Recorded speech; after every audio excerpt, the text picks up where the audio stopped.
We got Victor Wembanyama will get hurt in the NBA. Doctor explains. Hopefully this is false, man. You don't want no one to get injured. Wish everyone the best of luck in that draft, man. Dreams come true.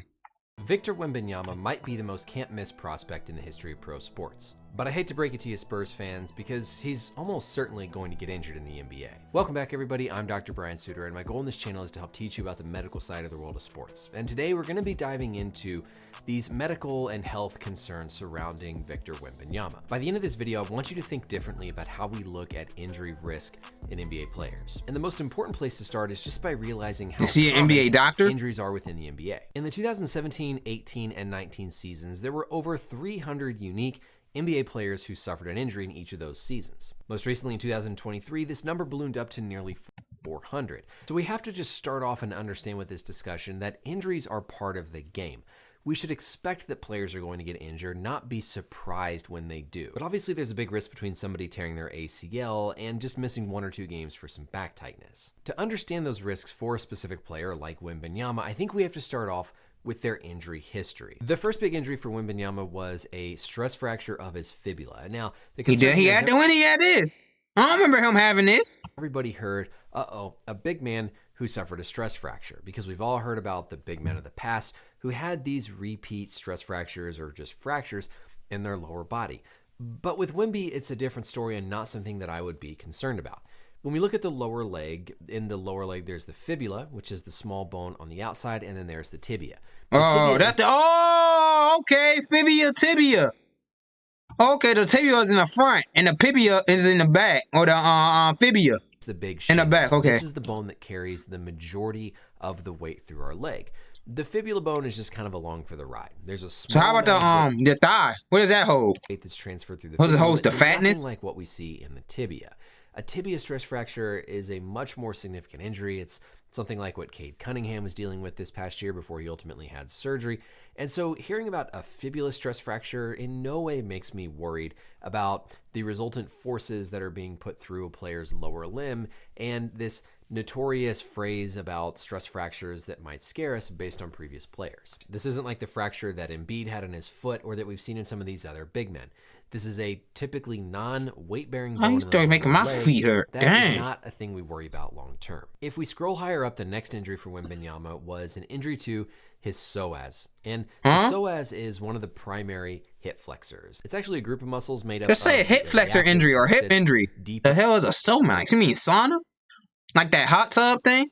Like a hot tub time machine. Inner portion of the pelvis. And when did Wembanyama have these injuries? I ain't heard of none of these. And then the psoas major and the psoas minor. And then come down to form a tendon that inserts onto the lesser trochanter in the femur. When you fire these hip flexor muscles, the femur was down low. Upwards, you bring your knee forward.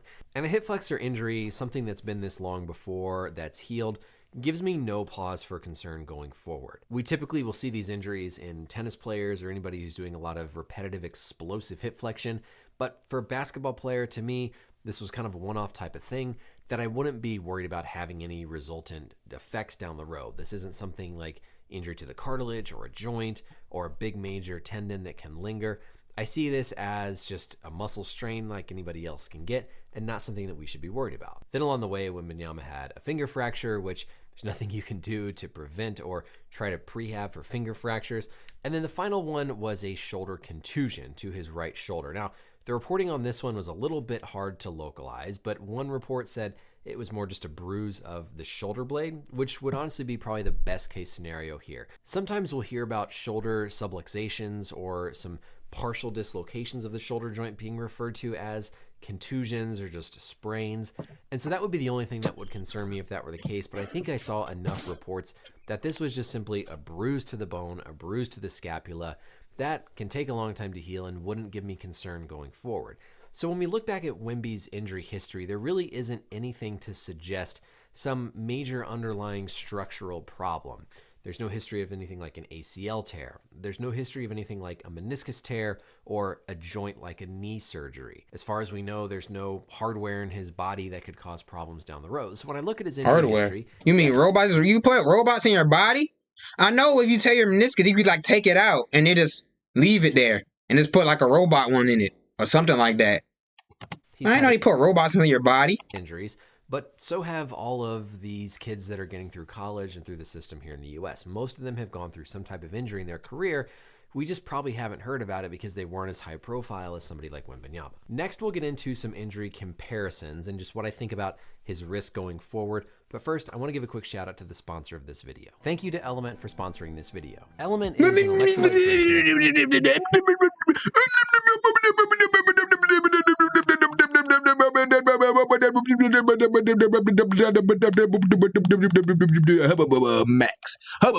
Max. A much better way. Thank you again to Element for sponsoring today's video, and let's get back to our learning. The two players that come to mind when I think about comparisons for Wemby's body type and kind of injury risk profile are Kevin Durant and Anthony Davis. Kevin Durant mainly because of that similar lanky, longer body type, along with the style. Then why Anthony Davis? Too. Like Kevin Durant, Wembanyama has these very long. I heard Anthony Davis, Kevin Durant, and Ralph Sampson. Skinny and Giannis. Legs. He's got these long, skinny limbs, these long, skinny arms.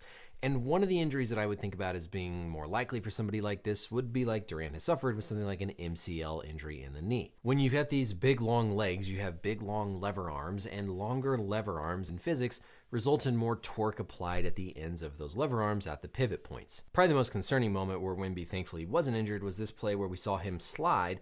Again, nothing he can prevent. His left foot slid out here on the court, and then he goes down. But look at what happens with his right knee. That position is going to put an immense amount of load potentially on your MCL. And the longer your limbs are, the longer your legs are, and the thinner they are, the more resultant torque that you can apply through those joints at the end of these pivot points. Also, with Wembanyama being so much taller than everybody else, these contact points where people otherwise might hit him up at the hips or might hit him in the thigh are going to be striking him in the knees because he's taller. The knees are higher up off the ground. And so those impact points are going to be more at the joints, potentially again leading to more risk of things like MCL injuries. But those are not season career-ending types of things. Those are just part of the knocks and bumps that you get with playing NBA basketball. When it comes to someone like Anthony Davis, I think about things like finger jams, finger sprains, broken fingers because of having such big, long fingers. They said Michael Jordan has baby hands, bro. This woman's hands bigger than Michael Jordan. Playing in a way where you're going to be reaching for a lot of passes and a lot of balls. We all remember, of course, this picture comparing Wembanyama's hands to Michael Jordan's. You can see just how long and skinny his fingers are. And it goes back to that same concept of these lever arms. When you have longer bones spanning between those pivot points of the joints, you're going to have more force and torque that's applied through those joints because of these longer lever arms. And so big, long, skinny fingers are going to be more prone to getting finger jams, finger sprains, those types of things, like what we tend to see a lot with someone like Anthony Davis. The most optimistic thing for me, though, about Wemby's game and just injury risk is how safe he tends to play. Right now, I would say Ja Morant is at more risk of getting hurt than Victor Wembanyama when he comes into the league, which might sound wild when we look at how just tall and abnormal Wembanyama looks, but I think about the style of play. Because oftentimes, remember, injuries occur from some underlying mechanism. What goes up must come down. And the more high risk you play, the more you put yourself in positions to ultimately get hurt. The more you're a point guard and you're doing a lot of jump stops, like we saw happen when Derrick Rose tore his ACL. The more you're doing these certain things that come along with injuries, the more likely you are to get hurt. And we don't see that style of play from Wembanyama. The reason I was so concerned about Zion coming out of college was, again, that style of play. Not just Zion's physical size. It was the combination of his physical size with the way that he played. The aggressive moves, the hard moves, this just kind of recklessness that made Zion who he was, but again, puts more force through your body, more force through your joints, and puts you in positions where you're more likely to So everyone's supposed to play like Steph Curry. What do you do?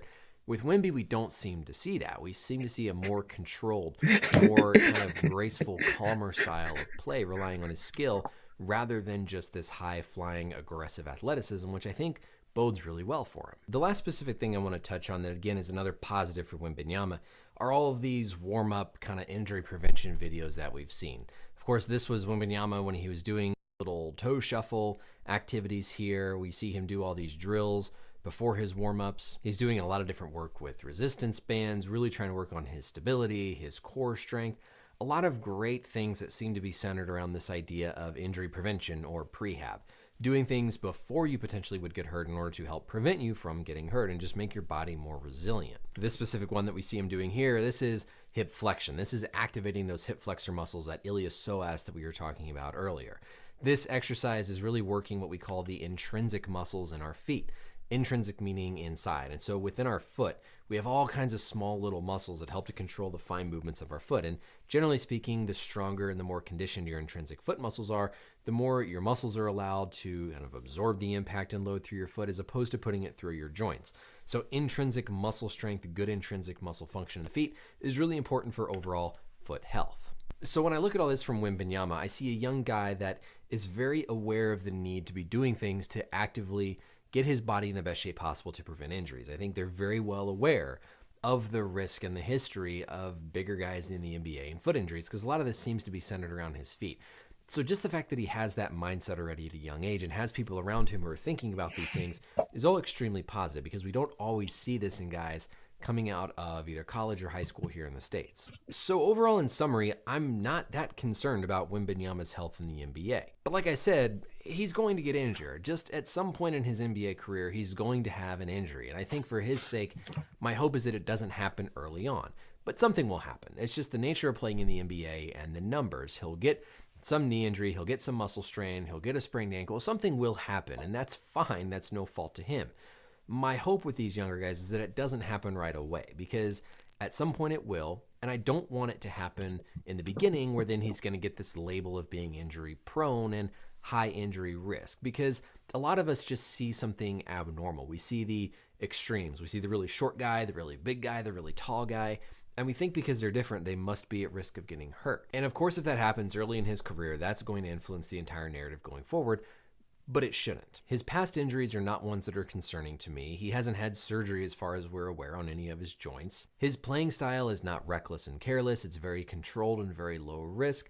And he's already aware of and doing things to help with injury prevention and rehab in his body. But there is always the big unknown here, right? There's so much of these guys' health histories that we will never know in the public. There's all kinds of different risk factors for things like an ACL tear that have to do with somebody's anatomy that we'll never know. For example, the slope of the tibia, the top of the shin bone, based on how much posteriorly the tibia slopes, can be an increased risk factor for an ACL tear, but we're not going to know that without ever looking at Wembanyama's x-rays. We don't know the genetics of these guys. We don't know all those other risk factors that honestly genetics has something to do with injuries. I didn't know that. Play more of a role in them getting hurt and having injury plagued or kind of more susceptible careers than all this just external stuff we see when we look at them on the court. Remember, there's also a big difference between somebody having an injury and somebody who is hurt a lot or in pain a lot. You look at a player like Kemba Walker, who at this point in his career, it's well known that his knees just can't hold up to the load of an NBA season. It's not like he's having a new injury in his knees, but his underlying just joint health is such that he's more... Man, why you bring up Kemba Walker, man? He should be in the league, man. That man was averaging 20 a game when the Hornets were the Bobcats. Repetitive wear causing pain and causing issues. No one knows about that. Anthony Davis might get a lot of heck because even though it might not be specific true injured structures, there does seem to be a lot of times where he's just more sore or more hurt. And so it's also important, I think, to tease out the difference between somebody who just is hurt and is sore and in pain a lot versus true structural pathology, structural injuries. Either way, like I said, when I look at Wembanyama, I'm not that concerned. Things are going to happen, like I've compared him to some of these other players. Things will occur, things will happen, but there's nothing that makes me overly worried like I was when, say, Zion Williamson came out of college. So that's it for the video, everybody. Let me know, as always, any questions or comments down below. Do you think it's risky? Do you think he's gonna get hurt? What do you think about this whole conversation? And hopefully, I've given you some new things to think about when we look at just players being injury prone. Thank you, as always, for watching, and I'll see you in the next video. Bye. Shout out to Brian Stutter, MD.